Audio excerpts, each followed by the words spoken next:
अस्सलामु अलैकुम रहमतुल्लाहि व बरकातुहू। My name is doctor Zainab Arub and I am physiotherapist. आज जो मेरा आपके साथ लेक्चर है वो है सूरतुल बनी इसराइल की आयत नंबर 66 से लेकर आयत नंबर 70 तक। आज का लेक्चर बहुत ही ज़्यादा खूबसूरत है। आज के लेक्चर में हम लोग शैतान के बारे में, हमने पिछले लेक्चर आप बिल्कुल 61 से 65 जो आयत है 61 से 65 ये लेक्चर ज़रूर लीजिएगा। उसमें शैतान के हथकंडों के बारे में बताया गया है और उस लेक्चर से आपको बहुत यूनाइटेड उससे मिलता जुलता है आज का लेक्चर है, तो उसका रिकैप लेना आपको वहाँ से ज़रूरी है। और उसके अलावा आज हम शैतान के, हमने जो पिछले लेक्चर में सारे हथकंडे पढ़े थे उससे आगे हम उसके शैतान से बचने के तरीके पढ़ेंगे आज। उसके साथ साथ हम इंसान के नशुक्रे होने की निशानियाँ पढ़ेंगे और फिर अल्लाह का उन नशुक्रे लोगों के लिए सख्त हुक्म सुनेंगे। तो स्टार्ट करते हैं। नहमदहु व नसल्ली अला रसूलिहिल करीम, अम्मा बाद, फ़अऊज़ु बिल्लाहि मिनश शैतानिर रजीम, बिस्मिल्लाहिर रहमानिर रहीम, रब्बि इश्रह ली सदरी व यस्सिर ली अमरी वहलुल उक़दतम मिन लिसानी यफ़क़हू क़ौली, रब्बि ज़िदनी इल्मा, बिस्मिल्लाहिर रहमानिर रहीम। स्टार्ट करते हैं आयत नंबर 66 से। हमने पहले शैतान के बारे में बहुत सारे शैतान के हथकंडे पढ़े कि शैतान के क्या क्या हथकंडे हैं। वो आपकी माल औलाद में हिस्सा ले लेता है, वो आपके माल में किस तरह हिस्सा लेता है, आपकी औलाद में किस तरीके से हिस्सा लेता है। ना सिर्फ आपके माल औलाद में हिस्से लेता है, फिर शैतान इसके बाद आपकी जड़ों को खोखला करने लगता है अपनी आवाज़ों के थ्रू, आपकी मौसीकी के थ्रू, आपको अल्लाह की मतलब अल्लाह से दूर करने वाली बातों की तरफ आपको तवज्जो दिलवाता है।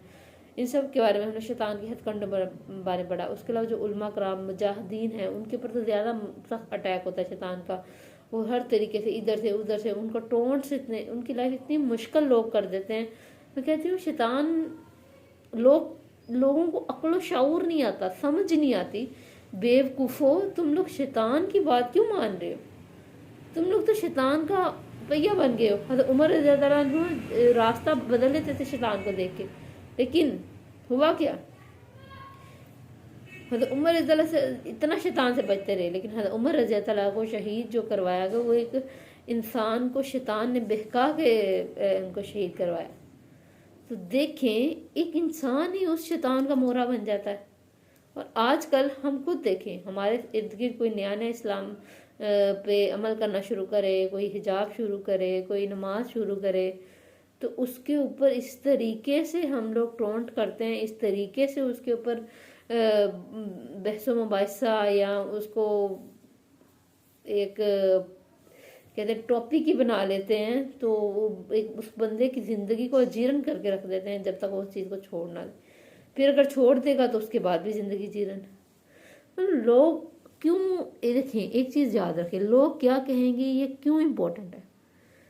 लोग अपनी ज़िंदगी गुजारें, इंसान अपनी ज़िंदगी गुजारे, दूसरों के साथ अच्छे करने में एक दूसरे के साथ जुड़ें, ख्याल रखें, मोहब्बत फैलाएं, लेकिन एक दूसरे के साथ दुश्मनियाँ, एक दूसरे के ऊपर ताने कसना, ये आप खुद देखें मैं किस रास्ते पे जा रहा हूँ। तो शैतान से बचने के सबसे पहला तरीका है कि इंसान अज़कार करे, सुबह और शाम के अज़कार।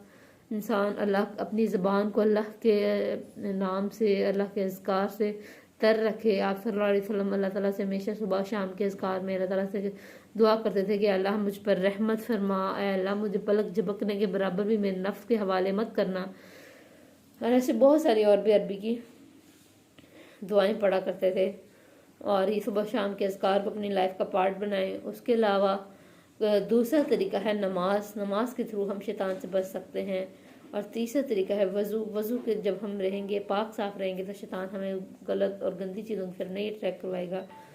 चौथा तरीका है इस्तग़फ़ार। और पांचवा तरीका है मुबाह। मुबाह क्या है कि जिन चीज़ों के बारे में फजूल चीज़ है, जिसका हमारा कोई ताल्लुक ही नहीं है, करने का हुक्म ही नहीं है, या करने का मतलब, या तो ना आप ख़ास कोई चीज़ आपको शैतान ने भड़का दिया और आप ख़ास कोई चीज़ निकाल के देख रहे हैं, या आपकी ख़ास कोई बुरी चीज़ देखने लग गए। मुबाह है कि आप बैठे हुए हैं और मोबाइल पे आप देख रही हैं चीज़ें कि क्या नाम है, फजूल रील्स, जो मैंने पीछे लेक्चर में बताया, फजूल रील्स आ रही होती हैं, इंसान आगे से आगे 30 सेकंड्स की रील्स होती हैं और ये लोग बहुत बना रहे हैं, बहुत ट्रेंड पे जा रहा है, लोग बहुत देख रहे हैं इसको, क्योंकि 30 सेकंड के बाद आगे स्क्रॉल स्क्रॉल स्क्रॉल स्क्रॉल और इतनी देर में हम देखते हैं कि आधा घंटा, पौना घंटा, 1 घंटा गुजर भी गया। तो इस तरह हमें शैतान फजूल जो चीज़ का नाम, और कुछ ऐसी चीज़ें जिनका स्वाब भी नहीं है, गुनाह भी नहीं, बस फजूल चीज़ों में हमें लगाई रखता है शैतान। तो शैतान से बचना हमारे लिए बहुत ज़रूरी है, और इसके लिए हमें ये जो आज मैंने हल बताए, इन हल पे आपको फोकस करना पड़ेगा, क्योंकि ये हमारा खुला दुश्मन है, हमें बार बार बता दिया गया, हम इसके कंडे बता दिए गए। अब तैयारी भी स्ट्रांग होनी चाहिए ना। स्टार्ट करते हैं आज नंबर 66 से। रब तुम्हारा वो है जो चलाता है तुम्हारे लिए कश्तियों को समुंदर में, ताकि तुम तलाश करो इसके फजल से, यकीनन वो है वो तुम पर नहायत रहम करने वाला। और जब पहुंचती है तुम्हें तकलीफ समुंदर में, तो गुम हो जाते हो जिन्हें तुम पुकारते हो मगर सिर्फ वही। तो जब वो निजात देता है तुम्हें तेरा खुशकी के, तो इराद करते हो तुम, और कान और है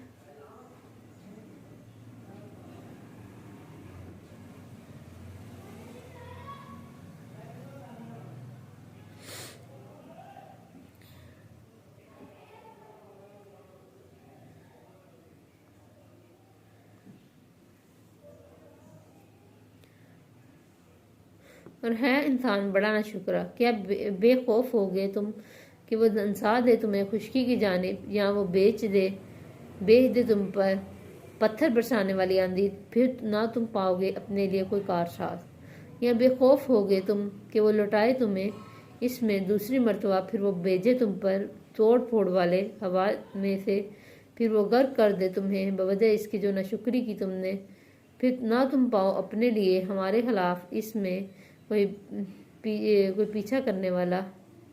और अलबत्ता तहकीक इज्जत दी हमने बनी आदम को, और सवार किया हमने इन्हें खुशकी में और समुंदर में, और रिस्क दिया हमने इन्हें पकीदा चीज़ों में, फजीलत दी हमने इन्हें कसीर तादाद में, इनमें से जो पैदा किए हुए हैं बड़ी फजीलत देना।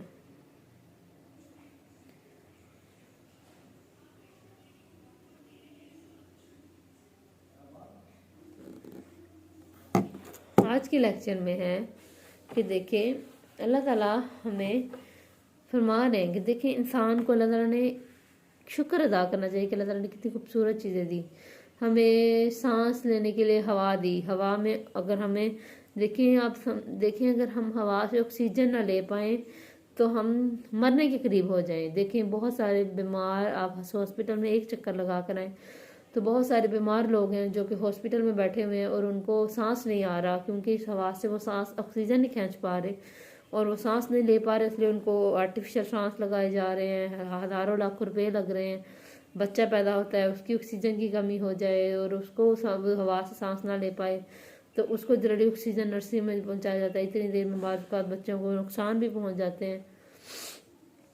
तो ये सब चीज़ें हमें मतलब वहम गुमान में अपने जहन में रखनी चाहिए। तो देखें अल्लाह ताला ने हमें क्या कुछ नहीं अता किया। अल्लाह ताला के फजल को हमेशा खुशी से देखें, अल्लाह ताला की अल्लाह ताला की जो बनाई हुई नेमतें हैं इनको खुशी से देखें।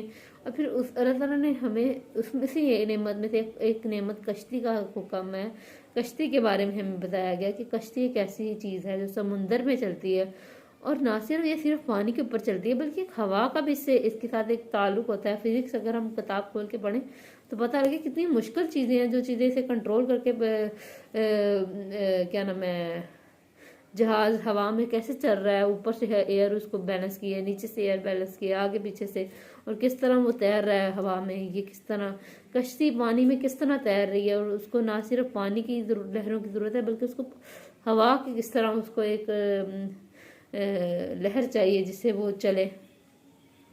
तो इसमें प्रॉपर फिजिक्स है, प्रॉपर साइंस है। अगर इंसान इन चीज़ों को देखे पढ़े तो समझ आ जाती है कि अल्लाह ताला का निज़ाम कितना कॉम्प्लिकेटेड है, लेकिन उसने हमारे लिए इतना आसान बना दिया कि हमें समझ भी नहीं, पता भी नहीं लगा। और अल्लाह ताला ने ना सिर्फ हमें एक अपनी नेमत के बारे में बताया बल्कि अल्लाह ताला ने कहा उसको यूज़ करो, अपने फजल तलाश करो, मछलियों से काम कर सकते हो, एक जगह से दूसरी जगह ट्रैवल कर सकते हो, वहाँ से जाके अपने लिए कमाने का तरीके ढूंढ सकते हो। फजल होता है कि जो अल्लाह ने दिया उससे बढ़ के और तलाश करने की कोशिश करना, तो अल्लाह ताला और तुम्हें फजल तलाश करने का खुद हुक्म देते हैं। फिर अल्लाह ताला कहते हैं कि जब भी तुम उसी कश्ती में होते हो, इंसान सबसे ज़्यादा बेबस समुंदर में होता है। जब इंसान समुंदर में होता है तब इंसान, नीचे भी पानी है, इर्द गिर्द भी कोई मदद नहीं, सबसे ज़्यादा बेबस हो जाता है अगर तूफान आ जाए। उसमें आपकी जान जाने के अलावा कोई चांस नहीं रहता। तो शैतान बहुत, इंसान बहुत बेबस हो जाता है। तो अल्लाह ताला फरमाते हैं कि तुम्हें उस वक्त, तुम जब इंतहाई मुश्किल में होते हो तो अल्लाह को पुकारते हो, अल्लाह से दुआएं करते हो, फिर अल्लाह ताला तुम्हारी मदद फरमाते भी हैं, तुम्हें मदद करते हैं और तुम्हें उस तूफान से बचा लेते हैं और तुम खुशकी की तरफ चले जाते हो। और तुम इतने ना शुक्र हो कि कुछ ही दिन गुजरते हैं और तुम कहने लग जाते हो कि फलां बंदा ना होता तो ऐसा ना होता, फलां जाल ना फेंकता तो हम बचते ना, फलां ऐसे ना करता तो हम बचते ना, फलां ये ना करता तो हम बचते ना, फलां ये ना। ये अल्लाह की नाशुक्री की इंतहा है कि अब अल्लाह का किया, अल्लाह ने जो किया, अल्लाह ने आप पे रहमत की, आप उस सब को छोड़ के आप फलां के बारे में बातें करना शुरू कर दें। मतलब आपने लोगों को अपना सबब बना लिया है, आप लोगों को ऊपर फोकस कर रहे हैं कि लोग क्या, मतलब आप लोगों के ऊपर फोकस कर रहे हैं कि उन्होंने क्या किया। देखिए किसी ने कोई कुछ नहीं किया, अगर अल्लाह ना चाहते तो ये तूफान कभी रुक ही नहीं पाता। अल्लाह ने उस चीज़ को, अगर उसने जाल फेंका तो अल्लाह ने उस जाल को हमारे लिए फ़ायदेमंद बनाया और हम उससे बच सके। तो इन चीज़ों को अंडरस्टैंड करना है, अल्लाह का नाशुक्री नहीं करनी, अल्लाह का शुक्र अदा करें। जब जैसे कि हमने एग्जाम्पल पढ़ी कि अल्लाह ताला, इंसान औलाद करता है और जब औलाद हो जाती है तो इंसान दुनिया वालों के शुक्र करने लग जाता है कि फलां बुजुर्ग ना होता तो मेरा ऐसा ना होता, उसने मुझे दुआ दी थी इसलिए मेरे यहाँ बेटा हुआ, मेरे यहाँ बेटी होनी थी तो उसने दुआ दी बेटा हुआ। ऐसा हो ही नहीं सकता, अल्लाह ताला ने अगर आपको जो देना था वो तो देना था। किसी की दुआओं से बेटे से बेटी नहीं बनती, सब अल्लाह की रहमत से होती है। और दुआएं तकदीरें बदलती है लेकिन अल्लाह की रहमत से, और वो आप खुद भी कर सकते हैं, लेकिन कोई इंसान इसमें कादिर नहीं है। फिर अल्लाह ताला फरमाते हैं कि जब इंसान दुनिया में खुशबी के शुक्र हो जाता है तो अल्लाह ताला फरमाते हैं कि देखो तुम जैसे समुंदर पे थे मेरे लिए, वैसे ही तुम ज़मीन पे हो मेरे लिए। मैं ज़मीन पे भी तुम पे अजाब दे सकता हूँ, मैं ज़मीन पे भी तुम पे मुसीबत आ सकता हूँ, मैं ऐसा भी कर सकता हूँ तुम्हारे पर पत्थर ही बरस पड़े, इतना सख्त अजाब दे मैं तुम्हें दूँ। लेकिन तुम अकल नहीं लेते, अगर तुम नहीं अकल लोगे तो फिर तुम देख लो तुम्हारा अंजाम क्या होगा। मैं ज़मीन पे तुम पे अजाब दे दूंगा, तुम ज़मीन पे तबाह बर्बाद और धन से जाओगे। इसलिए अपनी गलतियों को पहचानो, अल्लाह का शुक्र अदा करो, अपनी मुश्किलों के साथ अपनी आसानियों में भी अल्लाह को पुकारो और हमेशा अल्लाह से मदद मांगो। अल्लाह बहुत रहीम है, करीम है। और आगे है, अल्लाह ने इंसान को दो तरह की फजीलत दी और दर्जात में आगे तकसीम किया, इसके बारे में हम कल पढ़ेंगे। तो अल्लाह ताला हमें और सीखने वाला, सिखाने वाला बनाए और हमें समझने वाला बनाए। आमीन। जज़ाकल्लाह।